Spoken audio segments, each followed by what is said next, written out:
A true team culture requires us to constantly be on the lookout for which behaviors and processes we have that drag us in the direction of a hero culture and counteract that.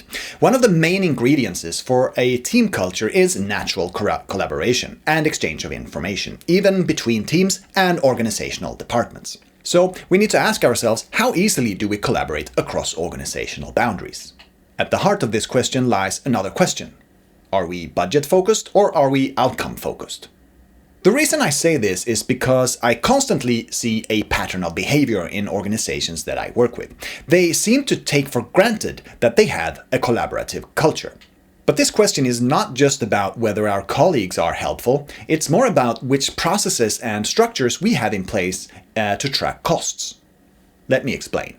When I ask questions about collaboration, I usually get the following responses. At this company, we are expected to help out. If someone is asking for help, you are expected to help them.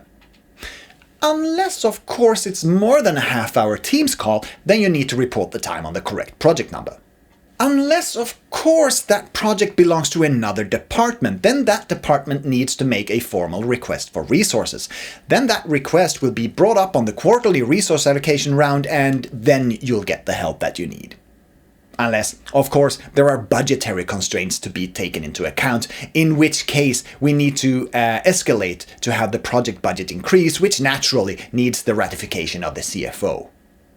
And all of a sudden, our natural collaboration turns into communication via proxies, when managers need to be involved and escalate the decision to the very top of the organization, who then decides who gets to collaborate at the lowest level. This is not a situation that you want to be in. First of all, any dependencies we have slows us down. If we are dependent on slow escalation paths for decisions to be made, we lose momentum. Dependencies kill organizational flow. Secondly, when we lose momentum, we also lose our sense of urgency to deliver.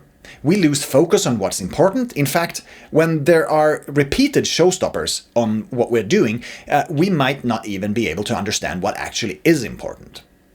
It all turns into a mush of half-finished work items, waiting for whatever is blocking them to get nudged loose. And those are merely the flow factors, the mechanical aspect of collaboration. The mechanical aspect of collaboration is the fact that I have two hands and you have two hands. If we help each other out, things will move faster. It's a way to get things done at a more rapid pace.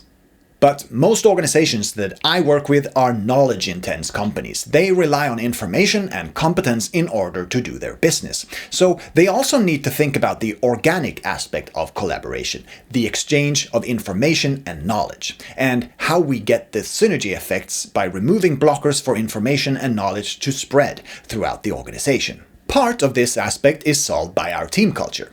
When we ensure that we don't rely on heroes, but instead invest the time to spread competence and collaborate, this organic exchange of information should occur naturally within your teams. However, there will always be situations where cross-organizational collaboration is required. Some companies solve this by forming communities of practice or guilds or something that's detached from their teams and department structures. Now, keeping track of costs is of course important, but we have to decide whether the purpose of our organization is to produce the most reliable budget documents in the world, or whether we want to be world leading in something else. Internal flow of information should definitely be one of those things that you want to be world leading in. So, with that said, how does information spread in our organization? That is the next question we need to discuss in the next episode. See you then.